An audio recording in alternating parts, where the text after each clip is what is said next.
Ahojte, tu Katka. Vítam vás na mojom YouTube kanáli. Budem tu sledovať a komentovať najmä politiku, tak sa môžete pridať. Milí priatelia, prajem vám krásny víkend a nedá mi, aby som neotvoril jednu tému, ktorá je na diskusiu.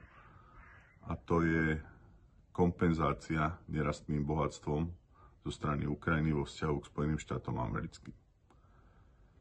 Nepamätám si, že by niekde Sovietsky zväz alebo Ruská federácia mimo svojho územia podpisovali zmluvy takéhoto, nebudem sa povedať, nehorázneho charakteru, že za pomoc zaplatí štát nerastným bohatstvom.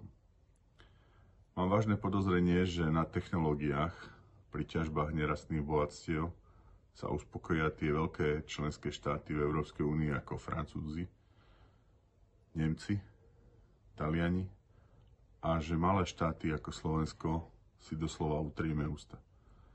Slovensko pomohlo Ukrajine s priamou pomocou v objeme viac ako 3 miliardy eur.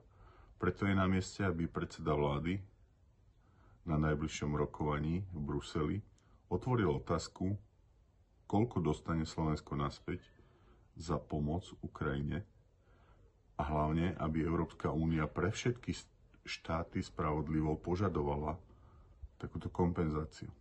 Prečo by mali mať výhodu Spojené štáty americké, ktoré si vrátia naspäť všetku pomoc, a Slováci a Európska únia by sme si mali utrieť ústa?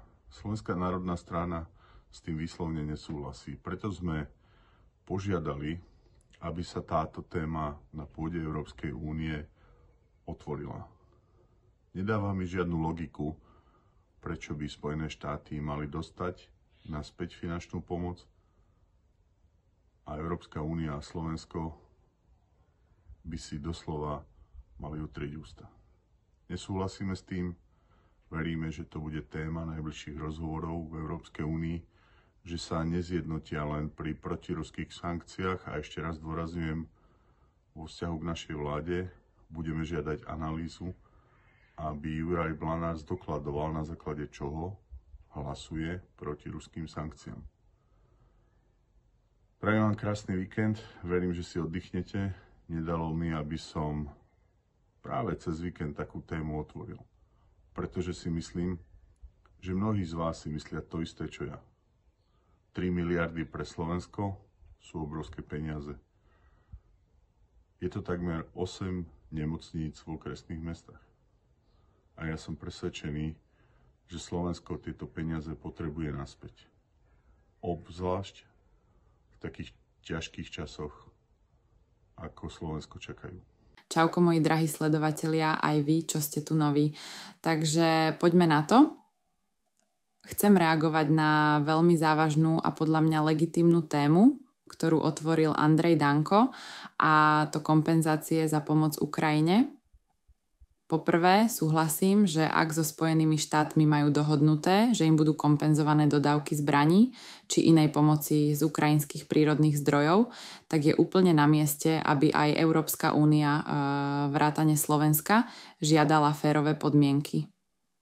Nie sme predsa menej cenní partneri. Len teda viete čo, fakt musím povedať na plné ústa. Toľko sa tu vykrikovalo o tom, že Ukrajina skončí ako kolónia Ruska, no po tejto dohode sa rovno hodila Spojeným štátom do náručia. Ale to len taká vsúvka, poďme teda k veci. Slovensko vraj pomohlo Ukrajine sumou okolo 3 miliardy eur, čo v našom prípade nie je symbolické gesto, ale obrovský zásah do verejných financií. Ako správne Danko poznamenal, to sú výdavky, ktoré by vystačili na výstavbu približne 8 okresných nemocníc. Po druhé, ak sa potvrdí, že si niektoré veľké štáty ako USA, Nemecko alebo Francúzsko vyjednali budúci podiel na ukrajinskom nerastnom bohatstve, tak sa nemôžeme čudovať, že ľudia začínajú pociťovať pocit zrady. Je to ďalší dôkaz, že geopolitika nie je o hodnotách a solidarite, ale o biznise. Je dôležité, aby sa premiér Slovenska nebál na rokovaniach v Bruseli položiť nepríjemné otázky, aj keď sa nehodia do oficiálnej retoriky.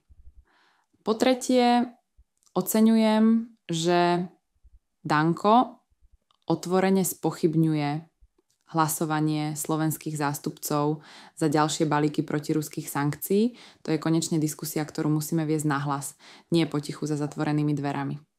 A napokon obrovskú chybu vidím v tom, že Európska únia nie je jednotná v základných požiadavkách voči Ukrajine.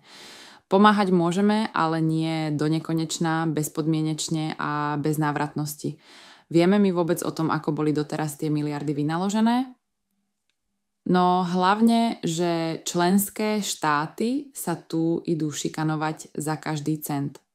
Ak niekto dnes tvrdí, že by bolo nevhodné žiadať naspäť, tak nech si uvedomí, že ľudia u nás nemajú na lieky, dôchodky stagnujú a nemocnice padajú na hlavu.